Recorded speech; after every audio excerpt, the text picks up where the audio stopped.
પંચમહાલ જિલ્લાના ગોધરા શહેરમાં સરકારે અમૃત યોજના અંતર્ગત શહેરી વિકાસ તેમજ શહેરી ગૃહ નિર્માણ વિભાગના સહયોગથી 2 મહત્વના વિકાસ કાર્યો પૂર્ણ કર્યા છે.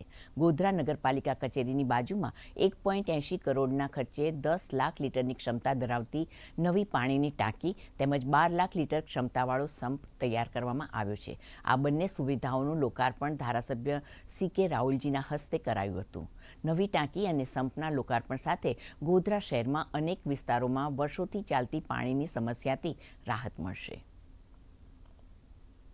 સરકારમાંથી મળવાપાત્ર ગ્રાન્ટનો સદુપયોગ થાય, લોકો સુધી એની સુવિધા પહોંચે, એ પ્રમાણનું જ્યારે કામ કરી રહ્યા છે ત્યારે આજે આ 2 કામો, એક ખાતમુહૂર્ત અને એક લોકાર્પણનું આજે નગરપાલિકા દ્વારા કરવામાં આવ્યું છે. ત્યારે અમે પંચમહાલની અને ગોધરાની નગરની પ્રજાને અને આજુબાજુની પ્રજાને અમે શુભેચ્છા પાઠવીએ છીએ કે આ બંને યોજનાના અનુસંધાનમાં સૌ કોઈ લાભ લે એવી નવા વર્ષમાં ખૂબ ખૂબ શુભેચ્છાઓ.